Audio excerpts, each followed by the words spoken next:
Deixa eu ver se todo mundo está presente.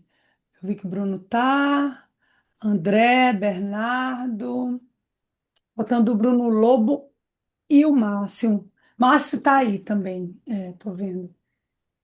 É, enquanto os dois ortopedistas que faltam entram, eu vou só falar aqui rapidamente. Esse comitê de imagem ortopédica, não sei se vocês chegaram a pegá-lo, na fase que teve presencial, 2013, eu e o Marcelo Bragança, a gente criou esse comitê e ele existiu de 2013 até 2023. Ele era parte do SET, né? Era um dos SETs da SBOT do Rio de Janeiro e acompanhava até o ortocurso naquela época. E aí, com essa ideia com a pandemia, a gente teve essa ideia de trazer várias sessões para online e com isso conseguindo trazer, boa noite, Márcio, conseguindo trazer gente do Brasil inteiro para assistir e tem sido bem legal essa troca.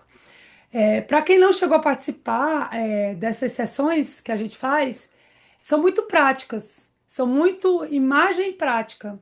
Então a Patrícia traz um pouco da imagem, no caso a Patrícia hoje, né? Mas o radiologista traz um pouco ali daquele tema na imagem, faz pausas e aí, nessa pausa, a gente vai discutir. Vocês discutem os aspectos clínicos, discutem o que esperam da informação, da imagem, para definir conduta de vocês. Então, a reunião costuma ser bem prática e bem legal, tá? Então, eu vou passar a bola aí para a Patrícia para a gente começar.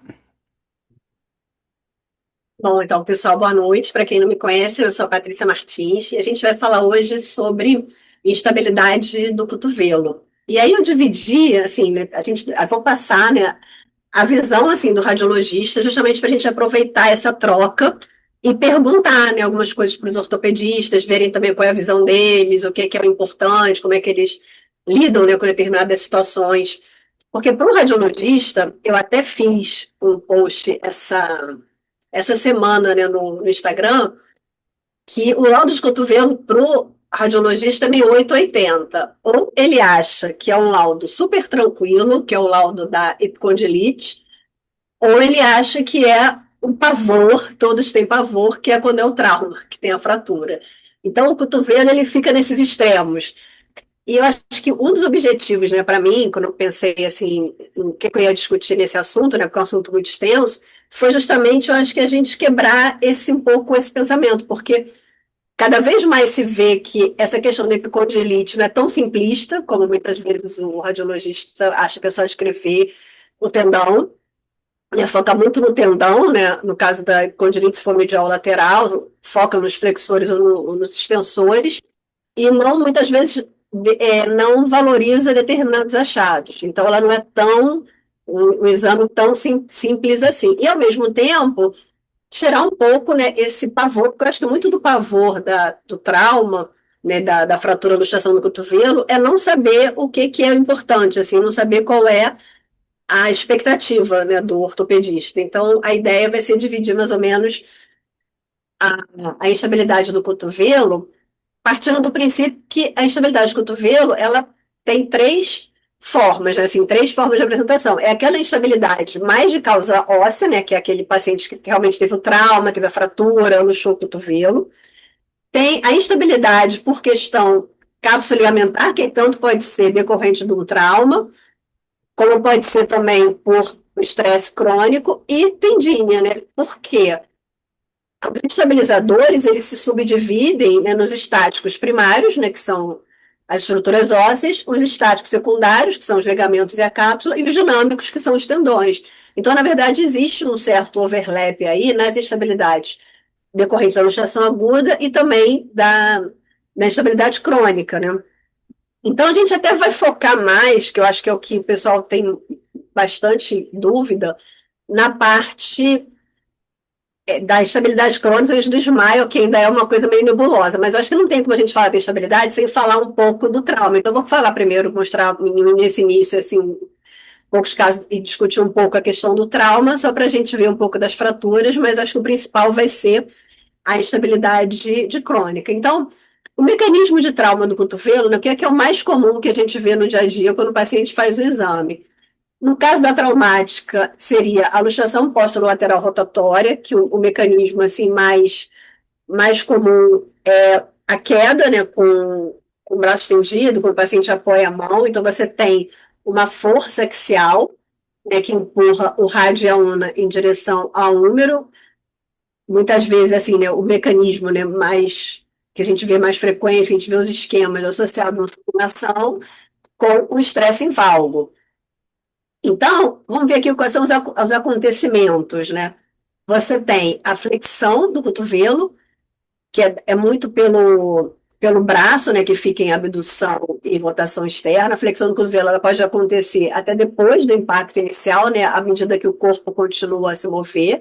Então, o ombro ele vai ficando em abdução e rotação externa, que aí ele acaba posicionando, né, predispõe, né, ao estresse em valgo, que é o que abre, né, o compartimento medial e leva à lesão do ligamento colateral medial.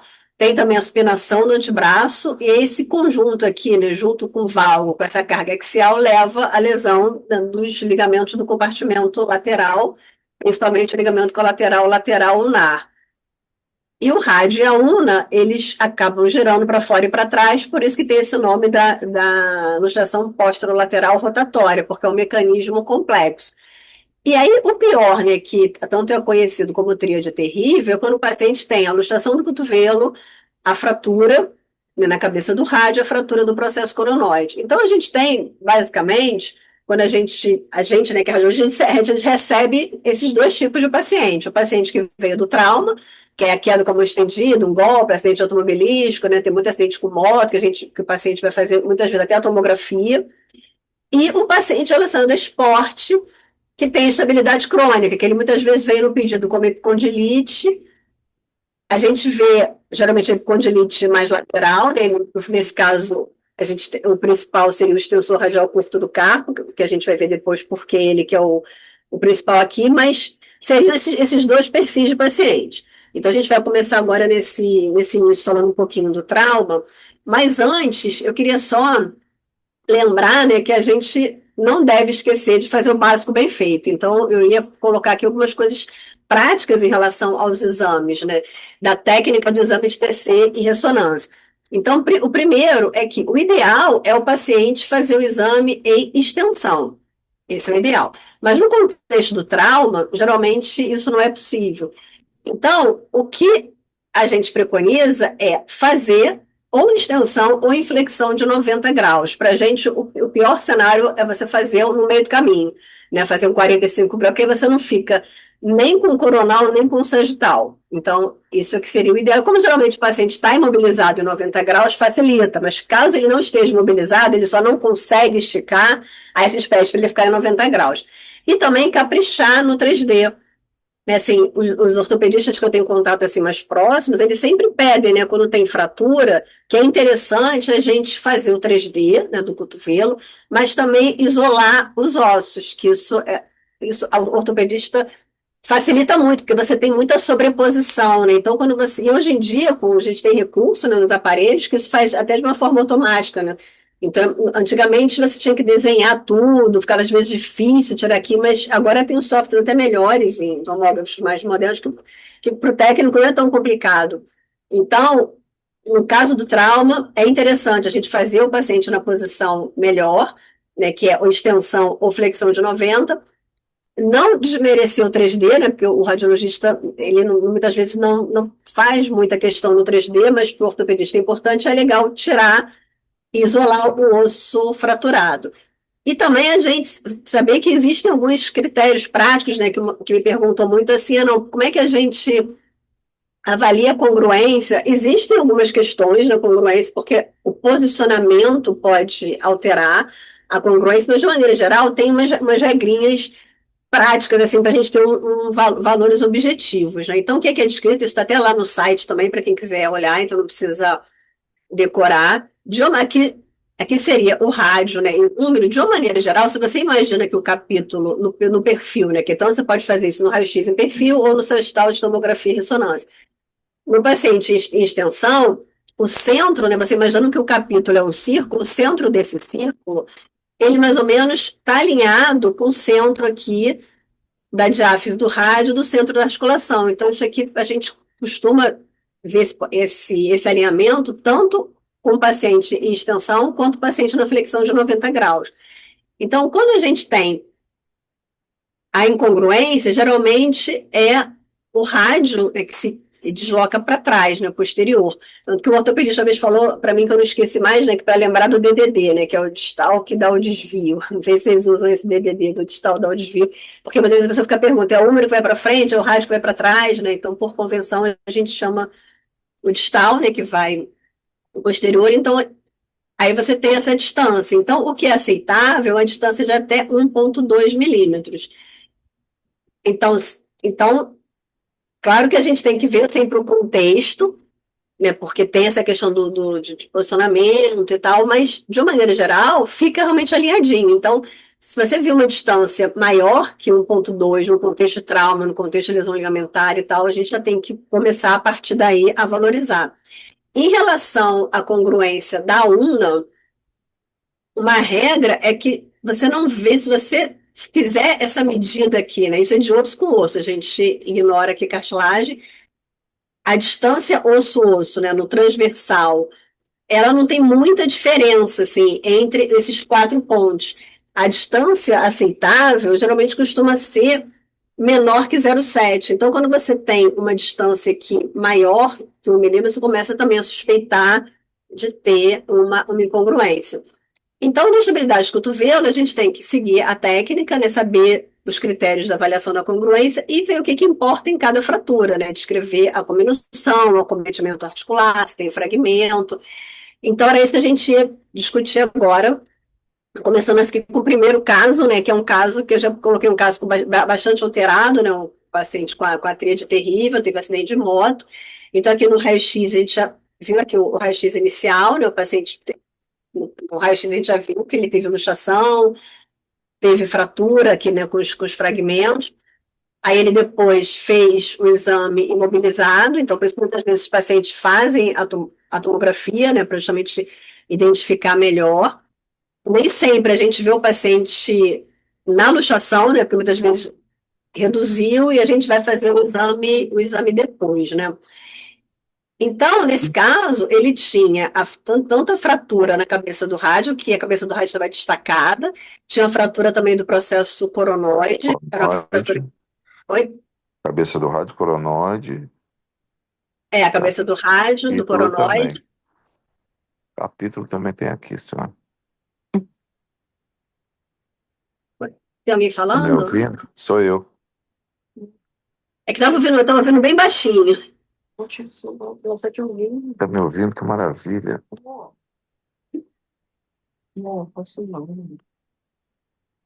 Oi, que... Tá ouvindo, Sabrina? Então, a pessoa não se comunicou mais, então não se apresentou. Eu achei que era um dos colegas, por isso que eu deixei. Mas, enfim, continua e se ele quiser continuar falando, ele abre e se apresenta. Às vezes entra algum ortopedista e também entra na discussão, enfim. Pode continuar, Patrícia. Então, esse paciente ele fez primeiro, né, esse raio-x, então no raio-x já dava para ver, né, a luxação, tinha a fratura da cabeça do rádio destacada, tinha a fratura do processo coronoide, aí ele fez aqui a tomografia. E aí a gente vai ver aqui os planos, né, o MPR no sextal, que é melhor, né, da gente ver.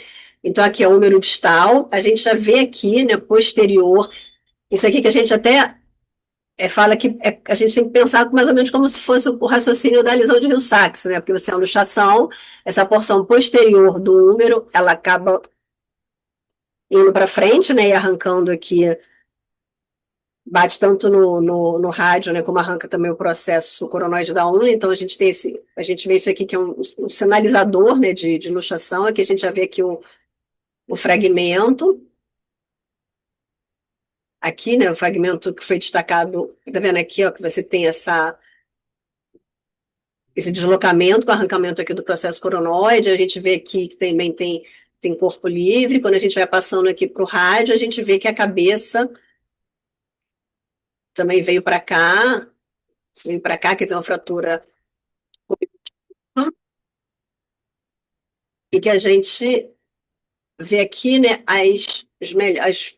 os fragmentos principais, né, aqui com a cabeça do rádio, aqui a impacção.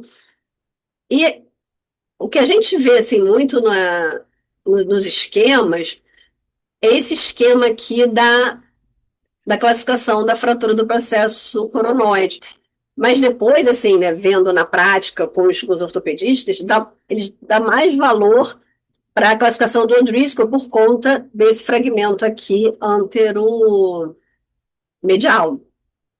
Né? Então, esse aqui que seria, na verdade, o tipo 1, ele fica igual, né? O 3, que é você ter a fratura na pontinha, você ter a fratura na base. Então, a fratura na base é pior.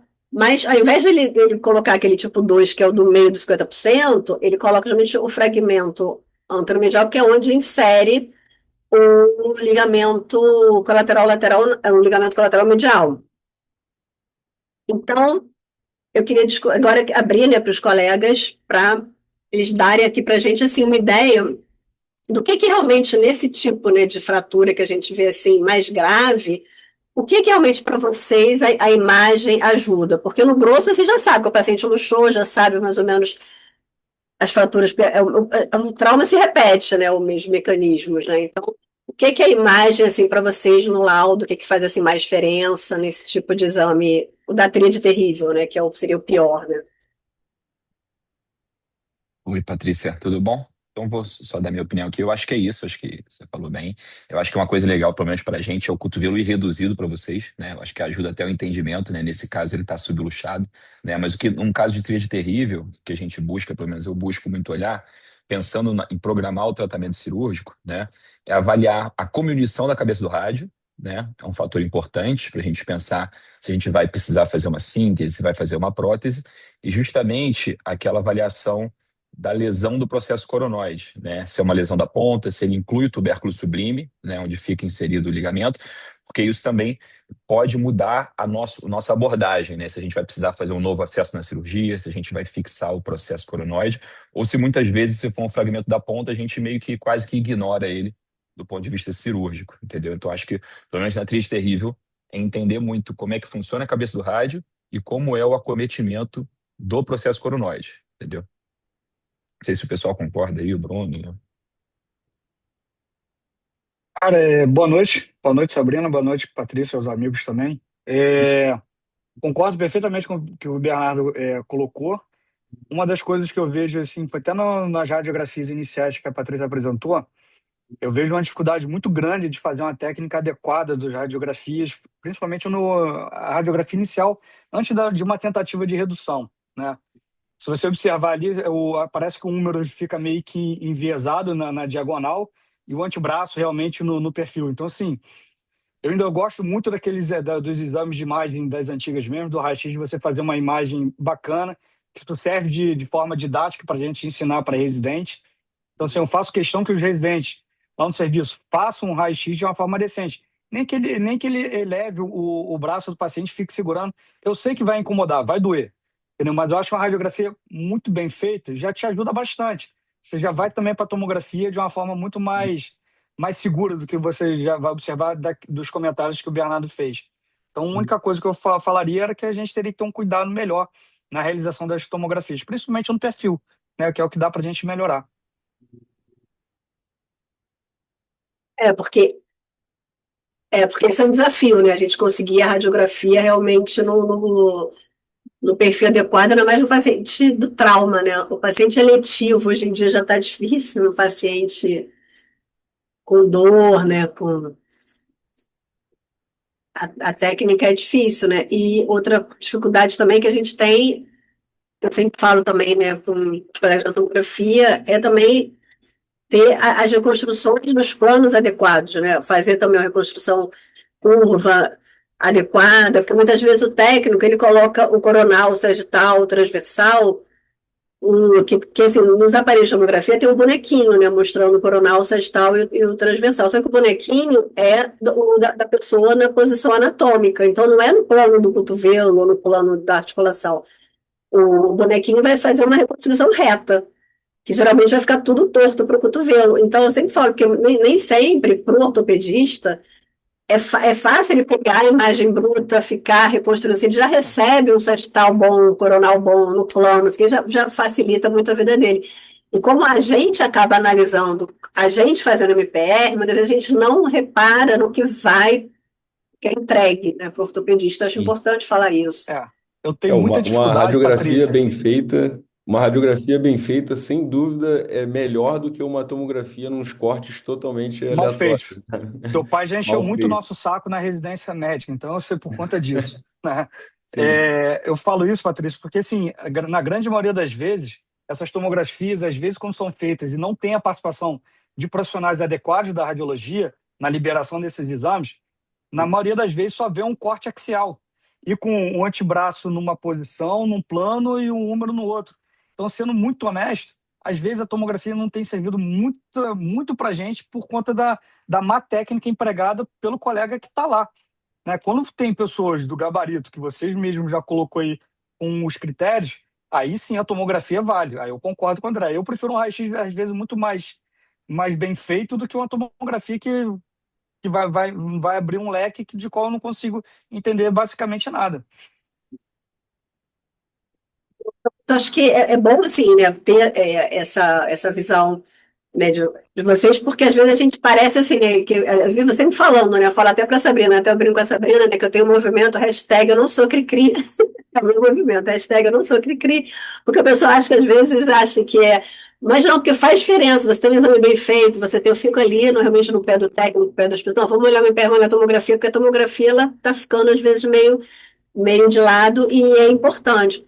Então, muitas vezes as pessoas perguntam também assim, né? No caso desses pacientes que a gente vê que tem vários fragmentos. Como parte desses fragmentos já é conhecido, assim, né? Você sabe, a ponta do processo coronoide, ela tem mais ou menos a configuração dela, né? Se for a base do processo coronoide, é o processo coronoide todo, né? A cabeça do rádio, se ela for toda destacada. Muita gente fica preocupada assim, se é importante ficar medindo todos esses fragmentos. Então, ou se você já diz que tem toda a cabeça do rádio deslocada, é o tamanho normal da cabeça. Então, tem essa dúvida se precisa medir Eu acho ou se que, equivale. Oi? eu acho que é mais importante falar da quantidade de fragmentos, né, da cabeça do rádio do que falar do tamanho deles propriamente, né? Em caso de um fragmento único, aí sim, é importante falar o tamanho dele. Mas se há vários fragmentos, é isso que mais importa, como o Bernardo disse. Importa mais para a gente se tem mais de 3 fragmentos, que aí a gente já vai esperar um mau prognóstico, né, de uma síntese e tudo mais, e já vai partir para uma prótese de cabeça do rádio. Entendeu? Então, isso que é mais relevante para a gente em relação à cabeça do rádio. Já do coronoide, aí sim, importa bastante o tamanho do fragmento, a posição dele em relação à faceta anteromedial ou à faceta anterolateral, a ponta, a base, entendeu? Isso que é mais relevante, eu acho, na avaliação. Eu tenho uma dúvida, pessoal. Vocês, então, quando vocês refixam, né? Se a fratura é na base do coronoide e tem um fragmento único, até esse caso, vocês fixam esse. E pegando a faceta anteromedial, vocês fixam ele, é isso? Vocês fazem síntese do Isso. processo coronoide. Boa E se noite, não pessoal. Deixa eu pega a só dar faceta uma. anteromedial, muda a conduta? Deixa eu só acrescentar aqui alguma coisa. Respondendo tua pergunta e acrescentando outras coisas aqui, Sabrina. Bruno falando aqui, Bruno Lobo. Eu concordo aí com o que o pessoal já falou. As coisas mais importantes são o seguinte: esse caso está óbvio, né? Que o cotovelo tá muito instável, mas nem sempre isso é tão óbvio. Então, a primeira coisa é falar se ele está congruente totalmente ou não. Isso é super importante, né? Então, esse alinhamento do rádio com o captelo, tudo isso, em casos menos óbvios, isso é super importante. Como o André falou, a cominuição da cabeça do rádio faz toda a diferença no nosso planejamento cirúrgico. Uma fratura cominutiva, a gente pensa mais numa artroplastia, numa fratura menos cominutiva, a gente pensa mais numa síntese. O desvio também é importante. Então, numa fratura, uma tríade terrível é passível de tratamento conservador? Eventualmente, não é o mais comum, mas eventualmente sim. Se a articulação estiver totalmente congruente, os fragmentos sem um desvio significativo. Então, tem desvio, não tem desvio, é cominutiva, não é cominutiva, a cabeça do rádio está alinhado ou não. Coronoide. É muito importante diferenciar ponta do resto das outras fraturas. Fratura da ponta a gente pensa em tratamento, mesmo no tratamento cirúrgico, a gente pensa em não fixar as fraturas da ponta. Todas as outras fraturas a gente já está mais propenso a fixar. Não é uma regra rígida, mas em geral é isso. É, e nas fraturas, na tríade terrível, o mecanismo normalmente é o posterolateral. Então, a fratura da faceta anteromedial ela não é característica na tríade terrível. Ela é mais característica no padrão de fratura de instabilidade posteromedial, que normalmente não tem fratura da cabeça do rádio. É um outro padrão de lesão. É, então ela pode ter um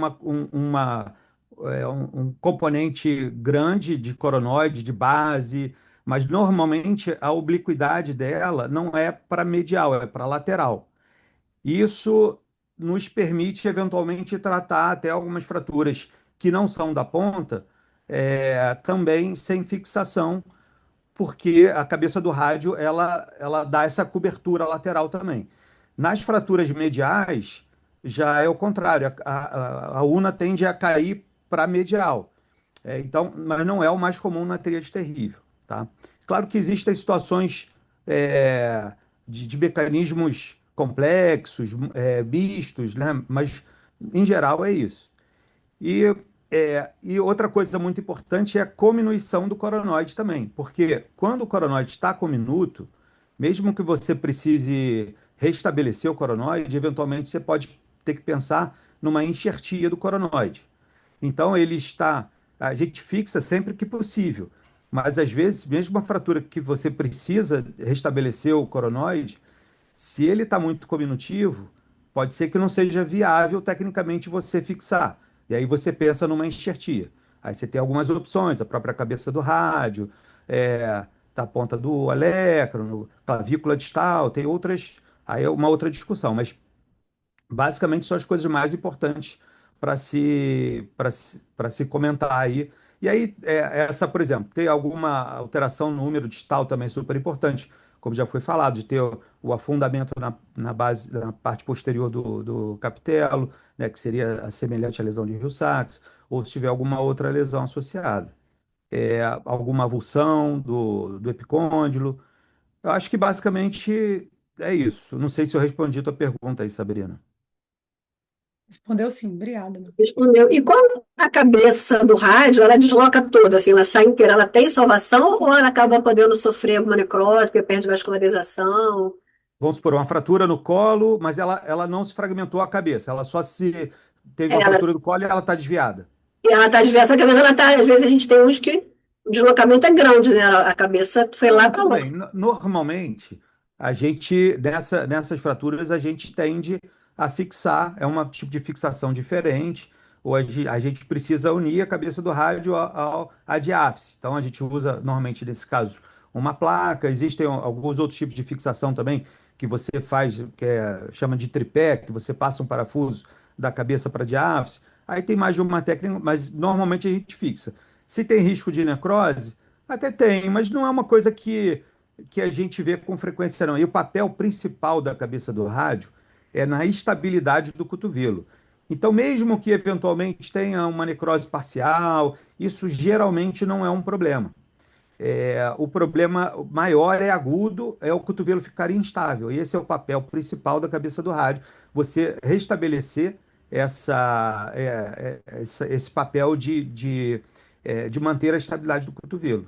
Tá? Então, mesmo que eventualmente ela possa. Mas não, vou te dizer, não é uma situação comum a gente ter necrose da cabeça do rádio, pelo menos na minha experiência, não sei dos outros colegas aí. Um raciocínio aí, então, seria assim, né? Deixa eu- Para a gente entender assim, o que é melhor de descrever. Quando existe uma estrutura óssea que ela pode ser fixada, é importante a gente falar da cominuição daquela estrutura. Então, se a cabeça do rádio tem vários fragmentos, o processo coronário tem vários fragmentos, porque isso vai definir se ele vai ser fixado ou não. Então, é o ideal a gente não dar assim, discussão vaga, né? Tipo, fratura cominutiva do cotovelo, fratura cominutiva do processo coronário. Porque às vezes a pessoa coloca cominutiva porque tem mais de um fragmento, só que às vezes tem mais de um fragmento em outros locais, né? Na verdade, é importante saber a cominuição do fragmento. que é um É super conceito que importante, eu acho, não. definir se tem comunicação da cabeça do rádio. É claro que a decisão não é é uma coisa tão simplista assim, é comunicativa, não é. Às vezes você tem situações borderline e a decisão é do cirurgião. Tem cirurgiões também que têm uma maior experiência de fixação e eles vão ser um pouco mais, esticar um pouco mais essa corda para fixação. Tem outros que é ao contrário. Então não é uma regra rígida isso, mas é uma tendência geral. Quanto mais combinativa, menor é o sucesso da síntese, né? Então a gente tende mais a pensar numa artroplastia e o contrário, né? Numa fratura mais simples, menos combinativa, com menos desvio, a gente pensa mais em síntese. E os fragmentos, né, quando a gente vê os fragmentos intraarticulares, né, que vão virar corpos livres, você pensa essa preocupação assim de retirar esses fragmentos, porque depois eles Com não certeza, podem. com certeza. Você não pode deixar um fragmento da articulação, né? Isso aí por si só, isso já seria indicação cirúrgica, né? Se tem um fragmento interposto na Porque às vezes articulação. você não Então, vê assim, um fragmento tão importante no sentido assim, da cabeça do rádio, no processo coronal, mas às vezes sai aquelas lasquinhas e ficam os fragmentos ossificais que você vê aqui na articulação, né? Às vezes sai uma lasquinha do úmero, sai uma lasquinha daqui, uma lasquinha.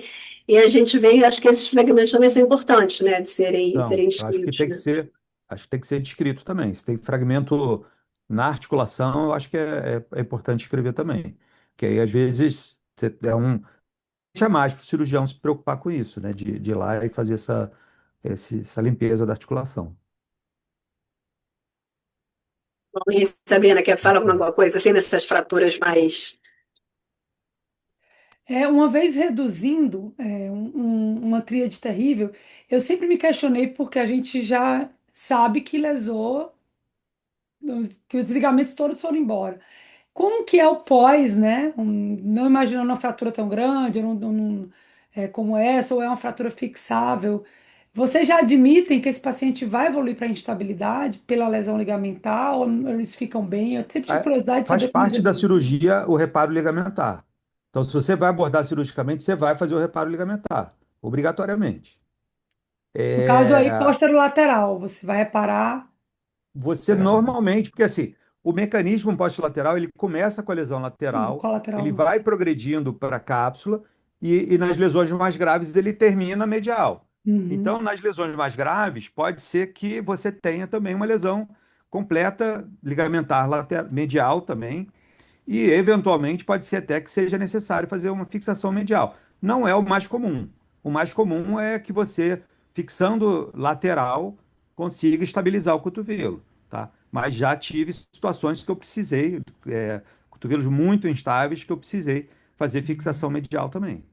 Então, no geral, na síntese da cabeça do rádio, vocês acabam reforçando, fazendo um reforço ligamentar. É obrigatório isso. É Obrigatório. imprescindível.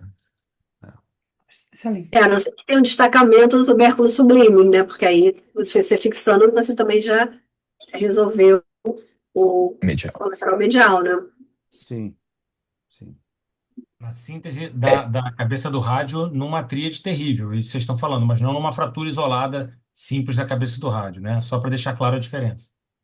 Sim. isso. É. E essa imagem bem feita é importante, né? Porque até o cirurgião ele vai optar por um acesso diferente ou não, né? Então, se ele já vai, se ele sabe que ele vai abordar o tubérculo sublime medialmente, né? Às vezes ele vai fazer um duplo acesso, né? Então, assim, isso tudo, a imagem bem feita, né? O laudo bem feito ajuda muito no planejamento, né? Você já ir com a prótese em sala, você já ir com a âncora se você for abordar a medial, você já ir com o parafuso canulado se você for fixar o coronoide, enfim. Então, isso tudo é muito importante.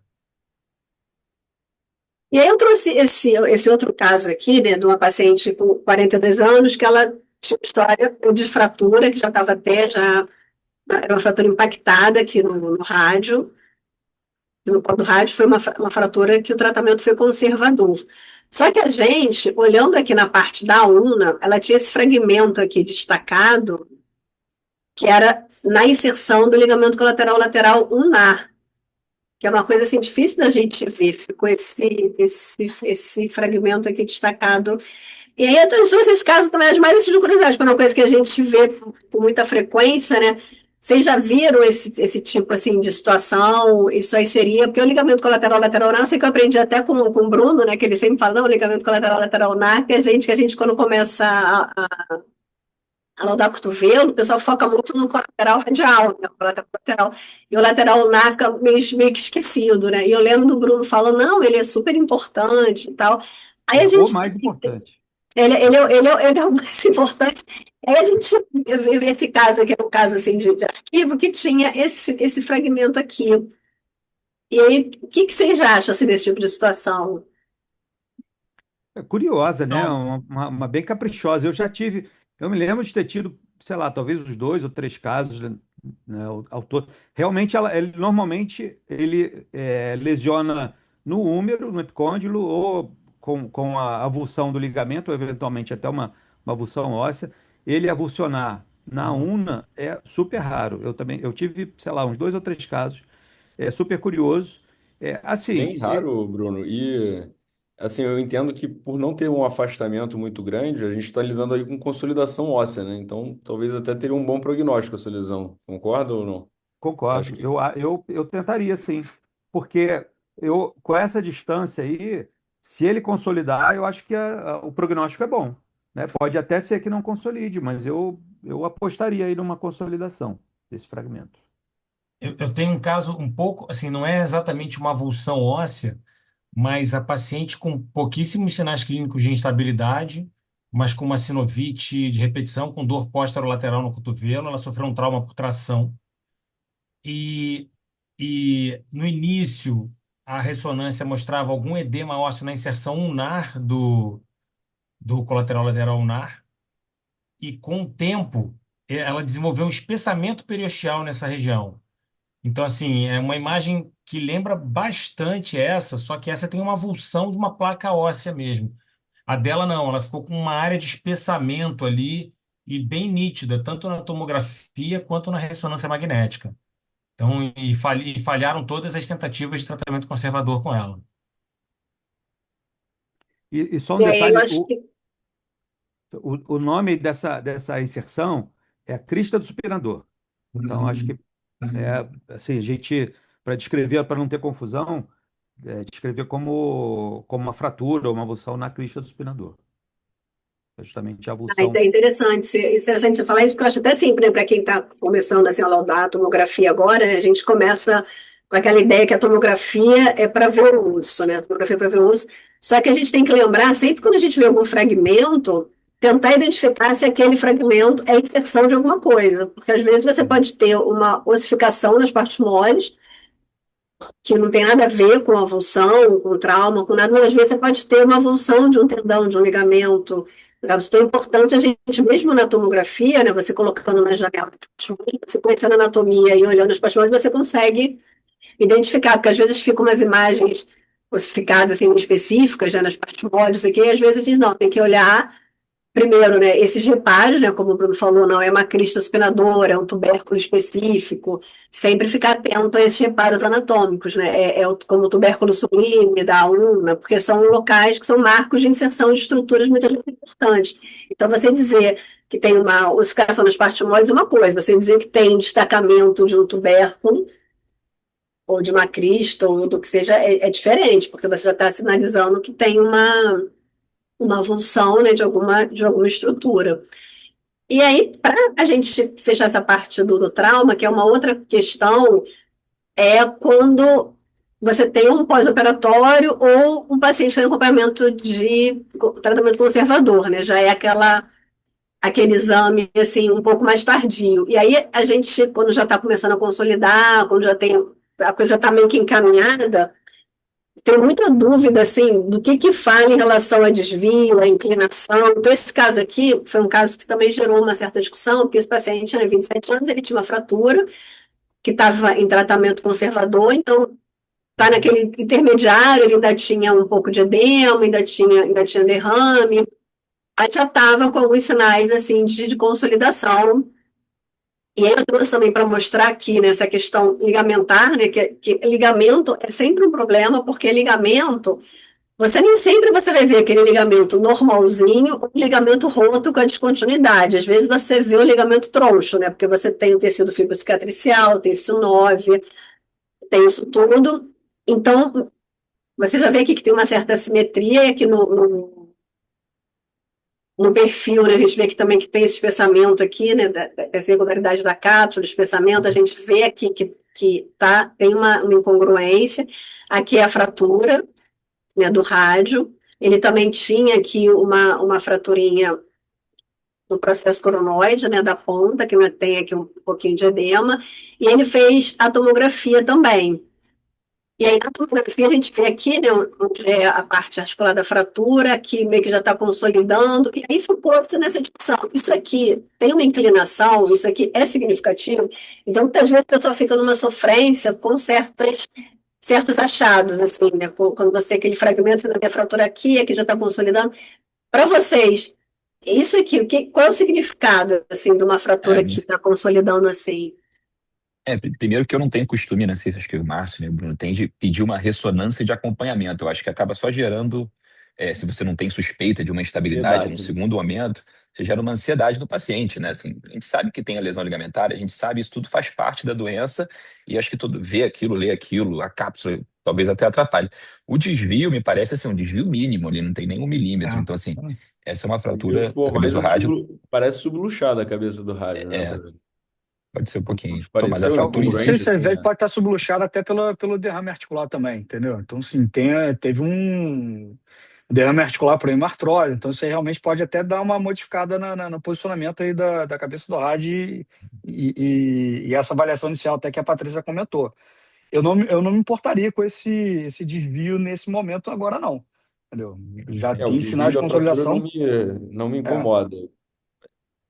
Não, A Subluxar. título. E Desculpa. até eu acho que é pela posição onde que está o próprio desviozinho. Eu acho que não seria um lugar principal que causaria uma instabilidade por causa disso aí, não. Que vocês querem dizer que não tem step-off de maior que 2 milímetros, não é isso? Esse Da paciente superfície fica ótimo. Se Isso. o articular. problema dele é esse, ele fica ótimo. Pode ficar tranquilo, vai ficar ótimo. A minha mas dúvida olha só, é que a o gente. problema não acho que seja tanto a fratura, mas esse cotovelo Exatamente. tá, a cabeça do rádio ela está incongruente em relação ao capitel, ela está Exatamente. Sim, posteriorizada. sim, Parece uma Eu exatamente. acho que é uma instabilidade, insuficiência realmente. ligamentar. É. Então, a fratura nem me parece ser tanto problema. Se fosse essa fratura, o cotovelo tivesse totalmente reduzido, eu não me preocuparia nem um pouco, tá? Mas a fratura com desvio mínimo aí. Mas o problema, e aí coincidentemente, a posição da fratura, você vê que é uma posição que é, ela é exigida quando a cabeça do rádio está indo para trás. É como se é, ela fosse necessária para manter essa estabilidade da cabeça do rádio. Eu não mexeria nela agora, mas eu provavelmente, se o cotovelo tivesse clinicamente instável, me parece, pelo menos pela Exatamente. imagem que está, eu pensaria em fazer um reparo ligamentar, uma reconstrução ligamentar nesse E na, cotovelo. e na ressonância o ligamento não estava tão normal, né? Assim, parecia meio Não tá. alterado Tava aquilo ali, borrado, né? né? Borrado ali na inserção. Uma dúvida. Mas aí, isso aí também, se o cotovelo está instável ou não, a definição é clínica, né? Você vê através do exame clínico. Mas é claro É, que na avaliação da imagem, isso ajuda também. Nesse caso aí, me parece que é um problema mais ligamentar. O Para que que você achou, vocês, Patrícia? Volta na ressonância lá. O eu que queria que só você falaria aproveitar que desse ela vai exame? falar e fazer uma pergunta para vocês. Clinicamente, a instabilidade do cotovelo posteromedial, posterolateral, ela é fácil, assim, uma coisa. É isso que eu queria entender, o quão clinicamente é óbvio, porque se a gente pega uma quantidade de lesão ligamentar e muitas vezes de subluxação relativamente grande, perto do pedido médico com queixa compatível. E aí é uma dúvida que eu sempre tive, o quão fácil clinicamente é esse Eu diagnóstico. acho, Sabrina, que a maioria dos colegas aqui tem muita dificuldade de fazer um exame físico com qualidade no próprio consultório e conseguir identificar todos esses achados de instabilidade ligamentar. O paciente acaba se defendendo absurdamente. São raros os exames físicos que eu consegui mostrar uma estabilidade rotatória pós-lateral. eram casos mais crônicos, os casos agudos. Dificilmente você consegue testar, fica basicamente na interpretação desses achados radiográficos, tanto no raio-x, ressonância, quanto tomografia. Então a gente acaba supondo, obviamente, então, beleza, rompeu tudo. E fazendo essas análises, assim, pormenorizadas. Ah, tá um pouquinho subluxado, putz, deve ter uma lesão ligamentar. Agora, se vai ficar instável, aí entra naquilo que o Bruno falou. É muito de cada um e às vezes você vai identificar isso um pouquinho mais à frente, que na hora, definir isso na hora, eu acho que é um pouco. Eu não sei se os outros colegas também têm essa mesma percepção. Eu Acho que acho, às vezes é um acho pouquinho que mais além complicado. disso, a instabilidade do cotovelo diferente da do ombro são queixas muito mais vagas, né? Geralmente o paciente se apresenta com queixa muito mais vaga do que a do ombro, que é uma coisa mais óbvia. Ah, meu ombro sai do lugar várias vezes, enfim. A do cotovelo é uma falta de força, enfim, um incômodo. Eles não sabem definir muito bem isso pra gente. Então, isso dificulta também o diagnóstico. Acho que é por isso que em geral, se pede o exame e não sabe, tipo, e não indica essa hipótese diagnóstica.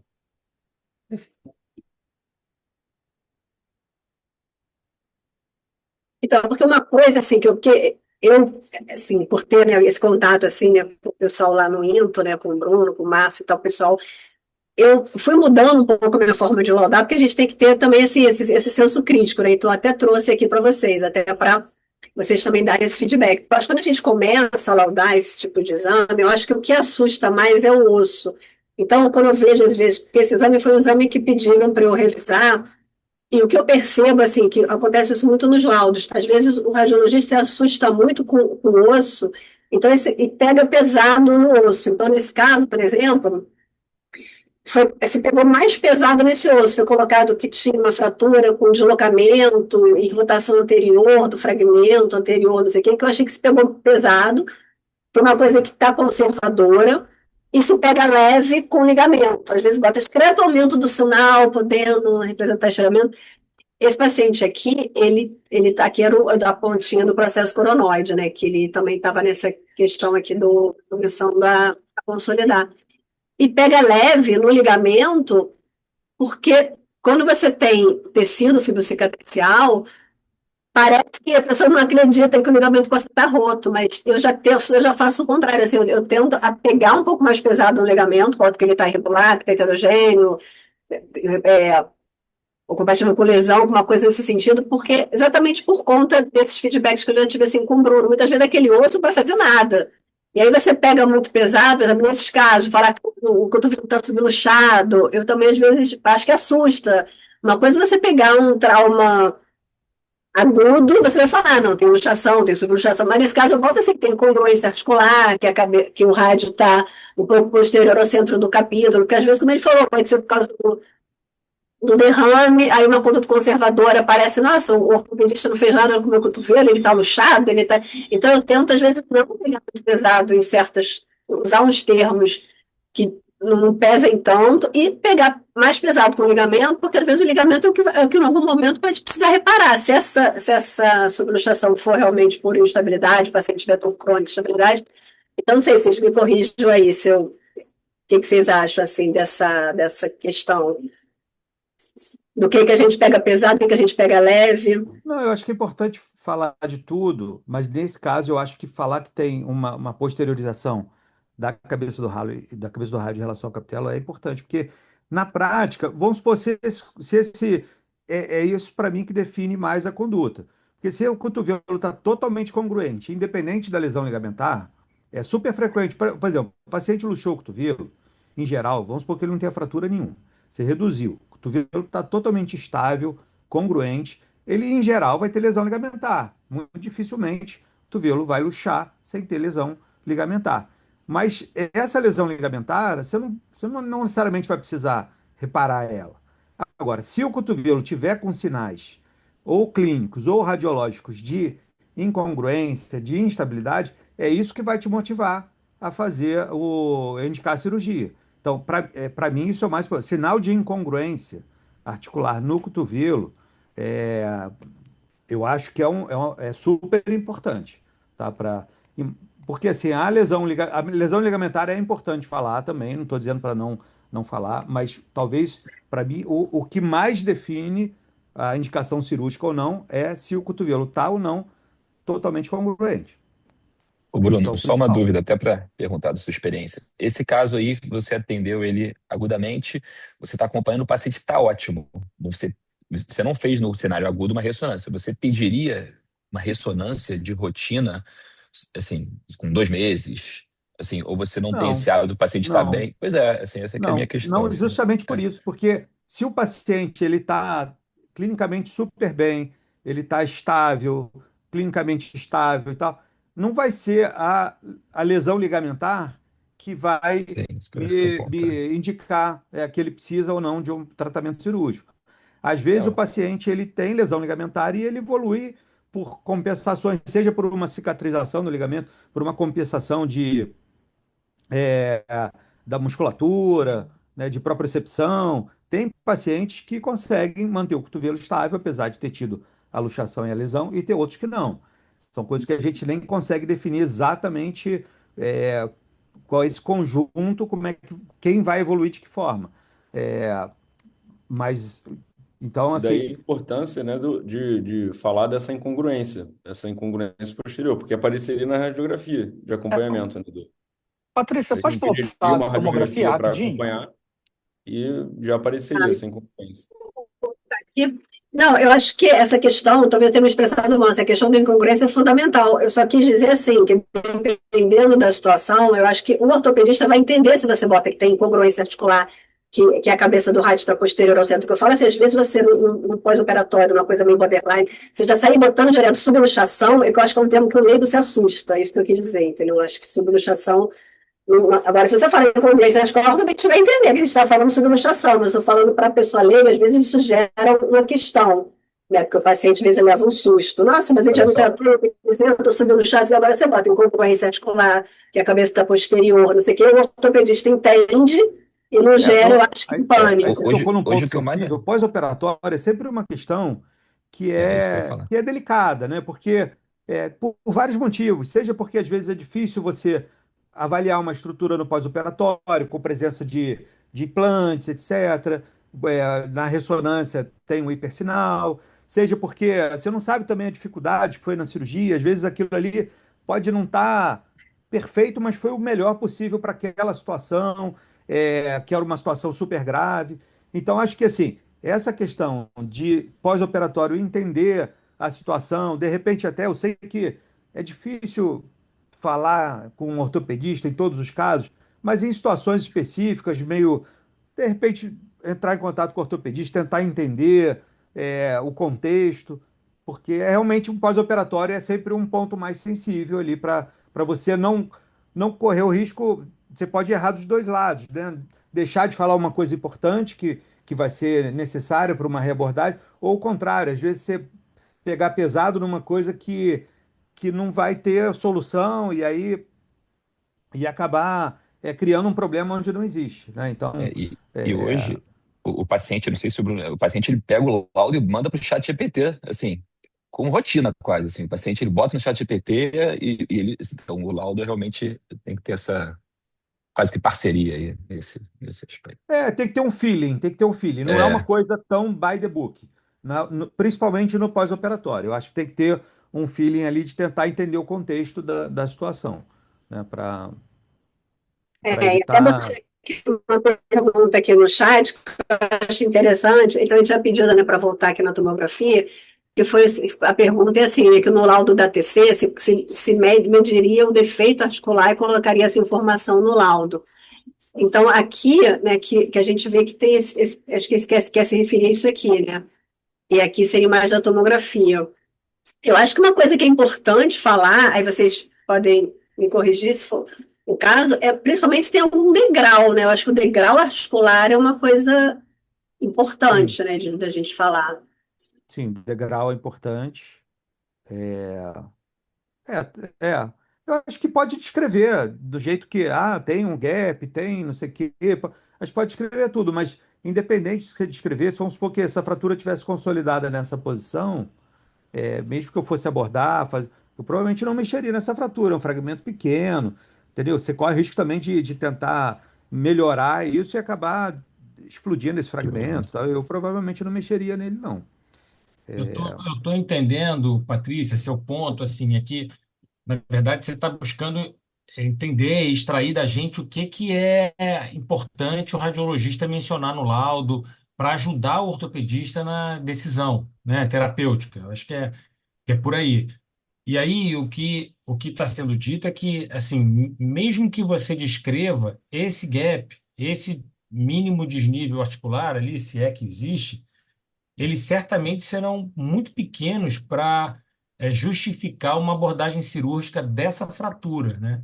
O que chamou mais atenção foi realmente esse desvio posterior da diáfise do rádio em relação ao capítulo humeral, que foi até mais evidente na ressonância do que na tomografia. Também existe na tomografia, mas é mais sutil.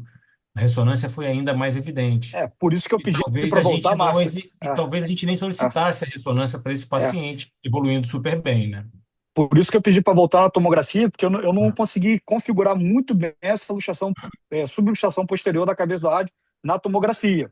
Na ressonância eu concordo, ficou bem mais evidente, Na né? tomografia Aí, tem, mas tá menos. Até que se a gente for traçar aqui a reta, tá parando aqui posterior, mas na ressonância está bem mais evidente, o que mostra que esse caso o paciente fez no mesmo dia.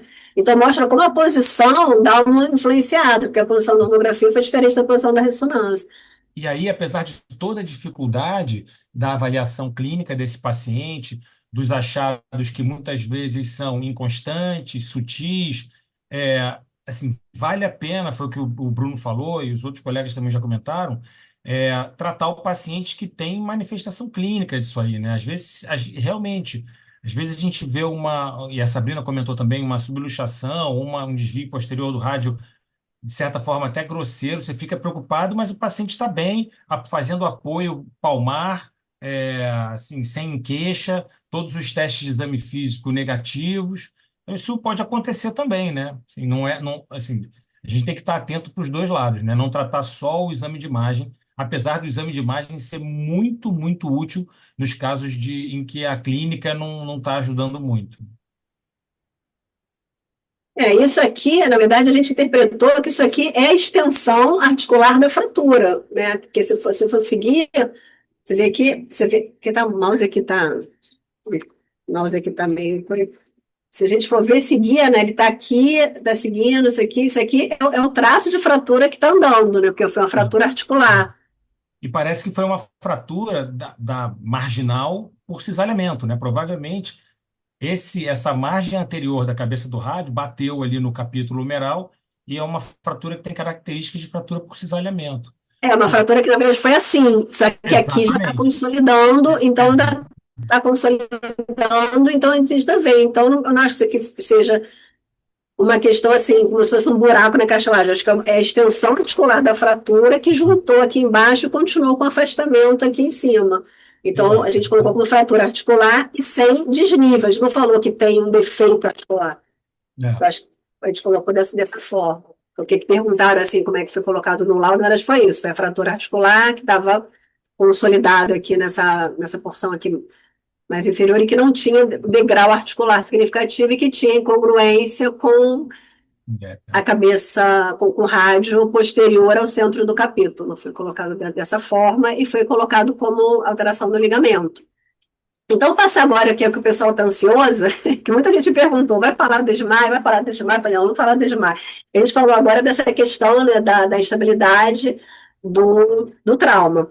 Mas tem também aquela instabilidade do esporte, que é a estabilidade crônica, que muitas vezes chega para a gente como paciente com epicondilite. E aí agora, a gente tem visto, assim, de 2017, 2020, agora tem surgido uns artigos também que na moda, assim, né? A moda é diferente, né? A moda da radiologia para a moda da ortopedia. Não sei o que está na moda aí. Mas está se falando, né, em congresso, falando muito tal, do SMILE, que é o que a gente vai falar agora, né? Que o SMILE, na verdade, seria as iniciais, né, da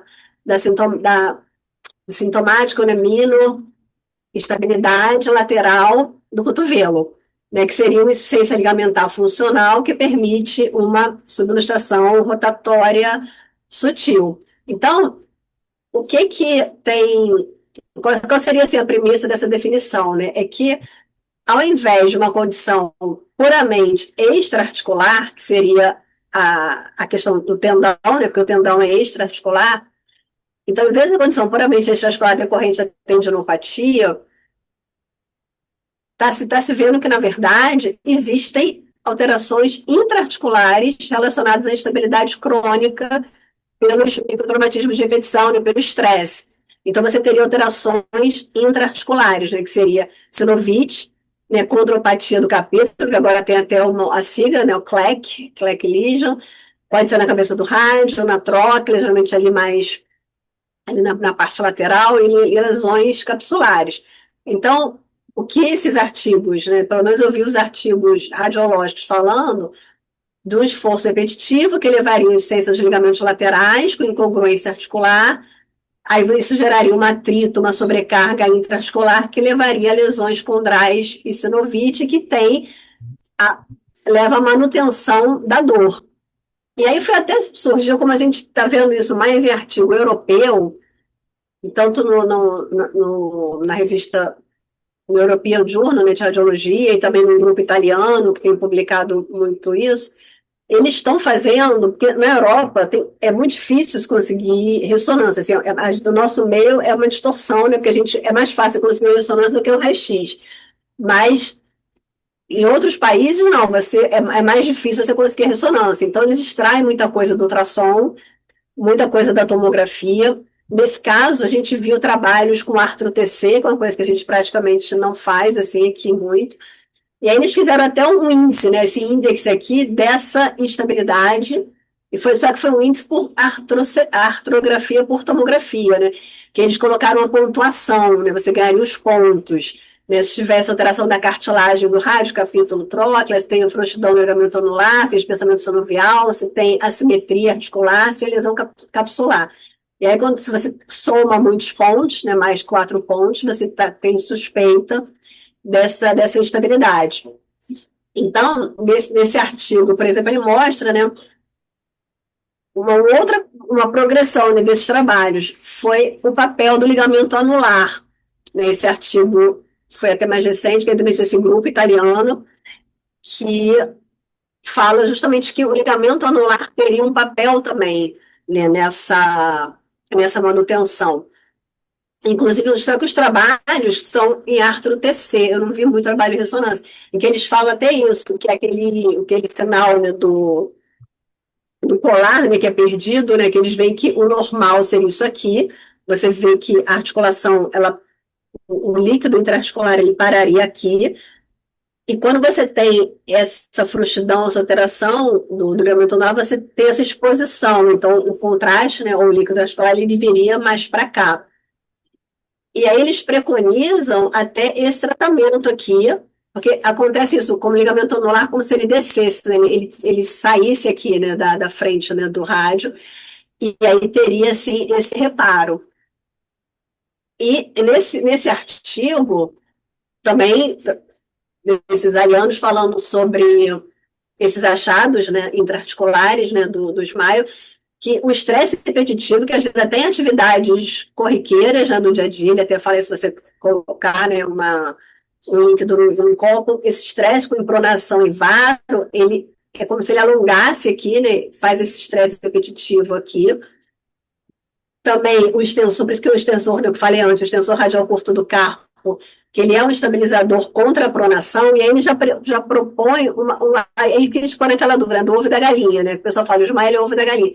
Porque acreditava-se que se a paciente tinha tendinopatia ali, né, da epicondilite, aí rompia o tendão e acabava levando a lesão ligamentar ali porque estava junto. Aí esses autores já propuseram o contrário, você tá perdendo tem essa falência ligamentar, e é isso que sobrecarrega o tendão, e aí você gera tendinopatia. Então, tem autores que defendem isso, e aí você ficaria com essa frouxidão do ligamento anular, você teria a cabeça radial hipermóvel, e você gera uma incongruência radio-ulnar proximal, e aí isso aqui que levaria às alterações da cartilagem, né, tanto na cabeça do rádio, na porção aqui da na porção também na porção lateral da tróclea, porque você tem esse impacto ou esse atrito aqui da cabeça, da cartilagem da cabeça do rádio no entalhe sigmoide da ulna. E aí seria esse aqui o mecanismo, né, do SMILE. Na verdade, você teria essas alterações aqui, em que você teria o ligamento anular, o compartimento lateral e o tendão extensor. E ele, inclusive, eles propuseram um algoritmo em que eles fazem ultrassom dinâmico. Aí, se o ultrassom dinâmico for positivo, eles fazem a artro-TC em flexão e vê se tem esse índice, se tem dos pontos, né? E aí já leva, você vê que eles nem usam a ressonância, eles fazem um ultrassom dinâmico com artro-TC, que é uma realidade diferente da nossa. E o que a gente vê, né, no dia a dia, né, como nesse caso, uma paciente, 42 anos, dor crônica, aqui são as imagens seccionais, a gente começa vendo aqui, né, de anterior para posterior, anterior ligamento colateral radial, você vê que ele está aqui, mas você vê que tem aqui a lesão tendo o tendão, e aqui no ligamento colateral lateral ulnar, você já vê aqui uma descontinuidade, também tem essa alteração. Aqui no perfil, a gente vê que está um pouquinho ali, está naquele limite ali.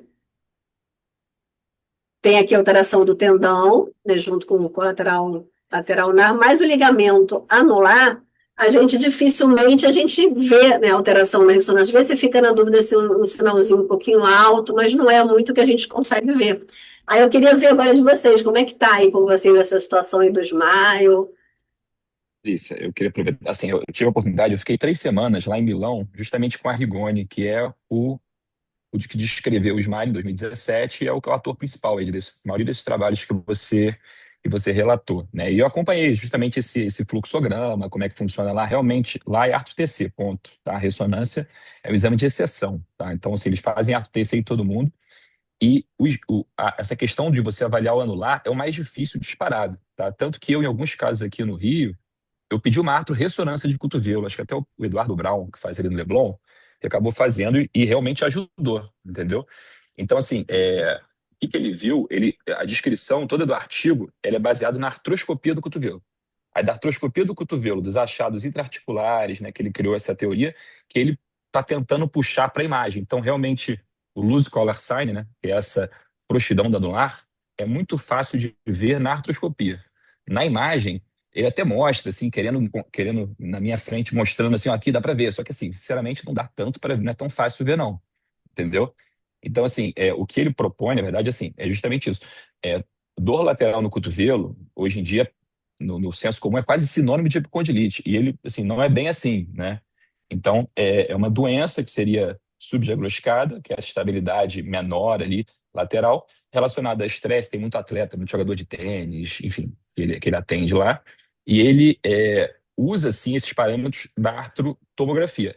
Aqui no Brasil, a ressonância realmente ela cobre muito, mas eu ainda acho que em alguns casos, principalmente aquela epicondilite lateral refratária, que você está suspeitando e que na imagem inicial nem você nem o radiologista conseguiu ver, uma coisa legal que eu acabei fazendo nos 2, 3 casos e que me ajudou muito foi pedir uma artrorressonância de cotovelo, tá? E foi feito, assim, deu um trabalho lá, acho que o Eduardo deu um trabalho, mas conseguiu fazer, ele fez, entendeu? E realmente ajudou, e ele viu, na descrição, ele descreveu lá a lesão ligamentar lateral, descreveu, e realmente eu acho que ajudou. Então, o protocolo que ele usava era arto-TC, aqui eu acho que a ressonância cobre a maioria, mas eu acho que, de repente, num caso selecionado, é um caso muito, você está muito na dúvida, só que você ainda não tem o substrato da imagem para ti, para você indicar uma cirurgia, né, de repente, eu acho que uma artrorressonância, num caso bem pontual, seria legal também. Eu tenho uma pergunta. Vocês têm algum sinal clínico? Condilite é nosso dia a dia, com certeza deve ser o de vocês, né? O nosso dia a dia na imagem também. E vocês têm algum sinal clínico que desconfie que esse paciente tem lesão ligamentar lateral junto com a tendinopatia do extensor ali? Uma coisa que o Paulo até falava muito lá, né, era assim, da dor lateral no cotovelo, ele dividia em 3 locais onde doía o cotovelo, né? Se a dor é bem lateral, ali junto ao epicôndilo, seria epicondilite. Se é uma dor mais anterior ou posterior, né, ele já começa a pensar no Smile, né? Assim, óbvio que ele trabalha com isso, ele foca muito nisso.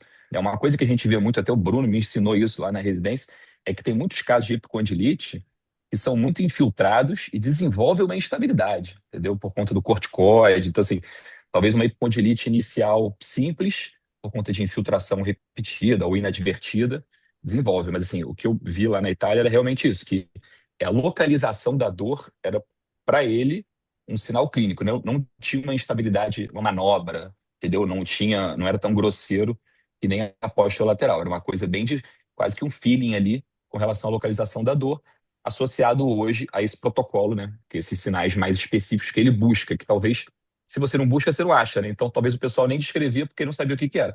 Hoje, o pessoal sabendo, assim, até o ortopedista e o radiologista, eles já vão procurando, né? E aí as coisas vão aparecendo. Eu acho que é algo mais ou menos nesse caminho. Então, eu estou fazendo essa pergunta porque eu tenho no arquivo, já perdi as contas de quantos casos com epicondilite lateral e o que o ligamento está muito feio, assim, um ligamento bem ruim. E aí eu queria saber na experiência de vocês, com que frequência vocês. E não é o anular, tá? Eu não tenho nenhuma lesão, eu não tenho nenhum caso de, de Eu lesão, acho que a você não tocou ser num ponto traumática do muito, ligamento anular, mas você do tocou num colateral ponto radial e muito, colateral lateral ulnar com certa até frequência. Uma epicondilite grande, com a ruptura grande do tendão extensor e o ligamento bem irregular também, bem alterado. E aí eu queria saber que recebendo esse diagnóstico, o que que muda assim no tratamento? Vamos dizer que eu ponho no laudo. Tem uma tendinopatia com ruptura parcial extensa do. Primeira dúvida, nesse contexto. Não muda o tanto que esse tendão rompeu, a porcentagem, enfim, se é mais de 50% para vocês? Primeira pergunta. E na segunda pergunta, o fato de o radiologista relatar que tem uma lesão ligamentar junto à tendinopatia. Muda também a conduta, com esse paciente. Enfim. muda sim, Sabrina. Isso é super importante. Aí você tocou num ponto muito importante aí. Essa questão do SMAI, eu pessoalmente, eu sou meio. Eu acho que é controverso, é uma coisa nova. Os testes não são como o Bernardo falou, uma coisa meio subjetiva, tanto no exame físico quanto é, até na avaliação também artroscópica. Não é uma coisa tão preto no branco, não. Eu acho que ainda tem muita coisa que vai que vai evoluir nisso aí. Talvez a gente chegue deu uma refinada. Acho que ainda está muito cru esse tema. Agora, isso é diferente da instabilidade, epicondilite associada à instabilidade pós-lateral. Isso é uma coisa que é bem clara, né? Tem uma sobreposição até de uns 20% dos pacientes. E isso aí você diagnostica clinicamente com os testes de estabilidade pós-lateral, gaveta pós-lateral rotatória, pivot shift. Nem sempre é uma estabilidade grosseira. Esses testes eles já não são tão óbvios no consultório, que o paciente é acordado, que ele defende, tudo, especialmente numa situação que não é uma estabilidade grosseira, então pode ser um achado clínico mais tênue, etc. Mas isso muda muito, principalmente se você for indicar cirurgia. Porque se você indicar a cirurgia, por exemplo, para um paciente, pensando na epicondilite, e ele tem uma lesão ligamentar, você vai estar deixando de tratar o que provavelmente é a causa do problema dele. Tá? Então, nesses pacientes, você tem que fazer o tratamento da lesão ligamentar, né? Seja uma fixação ligamentar ou seja uma reconstrução. Aí existe uma certa discussão em relação a isso, mas você não pode deixar de abordar essa lesão ligamentar. Eu acho super importante falar. Não significa que necessariamente ele vai ser cirúrgico. Pode acontecer do paciente ter uma lesão ligamentar, ter tido epicondilite, fez um tratamento conservador e ficou assintomático, e hoje em dia ele não sente nada, tem a vida normal? Pode ser. E aí você, claro, vai tratar o paciente e não vai tratar o exame. E aí você pode ir observando. Mas assim, caso ele não esteja evoluindo bem clinicamente, eu acho que é errado você não abordar, numa situação que tem lesão ligamentar, você não abordar o ligamento. Então é super importante falar, eu acho. Ô, Bruno, só uma Só dúvida agora uma até. colocação aqui, uma observação. Eu concordo muitíssimo com o que o Bruno falou. Acho que a menção da possibilidade de uma ruptura ligamentar no laudo vai ajudar o ortopedista a prestar atenção nisso, a ficar atento, e concordo muito que se for indicar cirurgia para o tratamento de uma epicondilite refratária, com essa observação no laudo, acho que faz parte do tratamento da epicondilite uma reconstrução, um retencionamento, enfim, foi o que o Bruno falou, ligamentar. Por outro lado, a gente tem que entender duas coisas. Primeiro, que nem todos os pacientes, né? Por um lado é isso, nem todos os pacientes com alterações compatíveis com epicondilite na ressonância têm de fato epicondilite. Isso é um fato. Segundo, por outro lado, a epicondilite ainda é uma doença muito mais frequente do que uma lesão ligamentar lateral no cotovelo. Então, eu acho que isso também precisa estar em mente, sabe? Se, por um lado, nem todas as alterações degenerativas tendinosas na inserção dos extensores pode ser definidora de um diagnóstico de epicondilite clínico, o contrário também é verdadeiro. Ainda assim, a epicondilite é muito mais comum do que uma lesão ligamentar lateral. Estou falando isso para. Sim, não é uma coisa também assim, absolutamente comum. Todo caso de epicondilite refratária é lesão ligamentar lateral. Não é por aí. Acho que exige uma atenção do ortopedista para fazer esse diagnóstico, mas isso ainda é, vamos ser bem sinceros, exceção. O que o Márcio falou, o Bruno falou, todo mundo falou que o comum é a epicondilite, a gente vê, né? E aí você acaba suspeitando da refratariedade, aí você leva a pensar da lesão ligamentar. Então, sim, é um assunto novo, né? Que merece muito cuidado nessa abordagem para realmente não generalizar e achar que só a refratariedade vai ser a lesão ligamentar, isso que o Márcio acabou de colocar. Então, assim, eu acho que ter essa informação também no laudo é importante, mas tem que ter muito cuidado para que tipo de importância que a gente vai dar a cada informação recebida. Eu bato realmente que a epicondilite, hoje, ela é realmente a coisa mais comum que a gente vê. Não desmereço a lesão do Smile, nunca vou desmerecer. Mas o quanto que a gente vai dar de informação, de importância para ela, no assunto que você não tem um exame físico, uma manobra específica, né, que acaba sendo um achado de um exame que é um subexame, que você vai pedir uma ressonância, uma tomografia que não aparece, vai ter que fazer uma artrotomografia, uma artroressonância, que não é uma coisa que se faz a qualquer esquina, né, qualquer colega radiologista está habilitado para fazer isso, com diversas interpretações difíceis. Então, eu vejo com um certo cuidado. Então, eu sou um pouquinho mais da área do Bruno ali, que ainda vou olhar com certo Cláudio, cuidado. até porque pelo que eu entendi ali das imagens, faz meio que parte de um espectro, né, da epicondilite, que evolui com uma insuficiência do colateral radial, que vai causar um afrouxamento do anular e vai provocar uma microinstabilidade radionar proximal. Então, assim, eu acho que, na verdade, é um espectro da epicondilite, não deixa de ser uma evolução, né? Porque o que a gente vê aqui no dia a dia, né, é exatamente isso. Acho que esse que era o último caso, justamente para mostrar que é isso que a gente vê muitas vezes. Às vezes a gente nem vê assim o ligamento tão troncho, aqui você vê o colateral lateral, então tá meio de uma coisa meio, como se tivesse uma alteração assim, meio cicatrizada. Só que aí, ó, a gente vê aqui, vê a tal da É isso. incongruência, e aqui tinha essa alteração óssea, e esse paciente, ele tinha uma certa, aquela diferença, né, da simetria, que é o que eles descrevem também nesses maios. Então, a gente fica, às vezes, sem saber o que coloca no laudo. Esse aqui, para complicar a situação, ele ainda tinha, deixa eu ver aqui, que isso aqui era um filminho, ele ainda tinha uma, é que eu botei aqui, ó, ele tinha ainda uma luxação do ulnar, que está passando meio rápido aqui. Então, ele tinha uma neuropatia ulnar que não estava subluxada. Então, o que a gente vê na prática, no dia a dia, é esse aqui, né? Esse aqui era o último slide.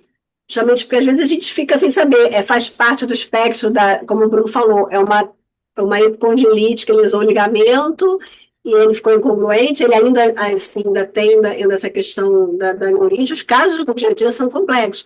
É o Smile, então assim, no momento a gente não tem escrito o Smile no laudo, a gente tem escrito as alterações, o tendão está assim, o ligamento está assim, tem incongruência, tem o nervo ulnar, porque eu já meti isso, ainda não está numa situação assim meio nebulosa, e tem essa questão, né, do que veio primeiro, né, que tem uns que falam que veio primeiro, né, o tendão, o ligamento, então acho que E sendo seria, muito honesto, Patrícia, se você colocar nos laudos a presença do Smile, eu me arrisco a dizer aqui, não sei se o Márcio, o Bruno, o André e o Bernardo, acho que 90% dos ortopedistas não vão ter noção do que você está escrevendo.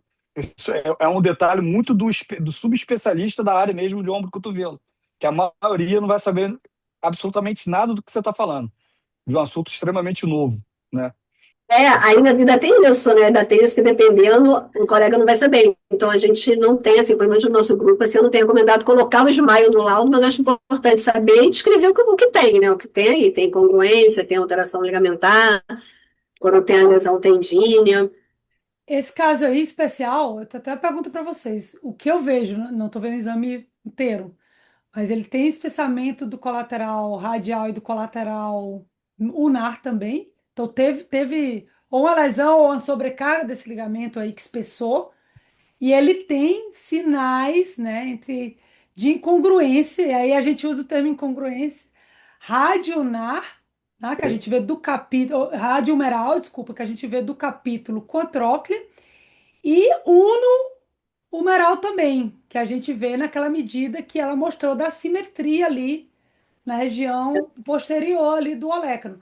E aí essa é sempre uma curiosidade que eu tive, porque a gente lê e que assim, eu não quero deixar passar uma incongruência, mas também não quero hipervalorizar. E minha dúvida é, tem um espessamento ligamentar real, tem uma tendinopatia, pelo menos do extensor aí, e tem uma leve incongruência. E eu queria saber. Eu acho que tem que falar, Sabrina. Também acho que tem que falar tudo. Eu acho que tem que Até falar. porque o Se isso vai ser cirurgião vai olhar necessariamente. isso e vai avaliar a clínica, né? Para Clínica. poder Exatamente, vai entender. avaliar a clínica. Não estou dizendo que por conta disso necessariamente é cirúrgico.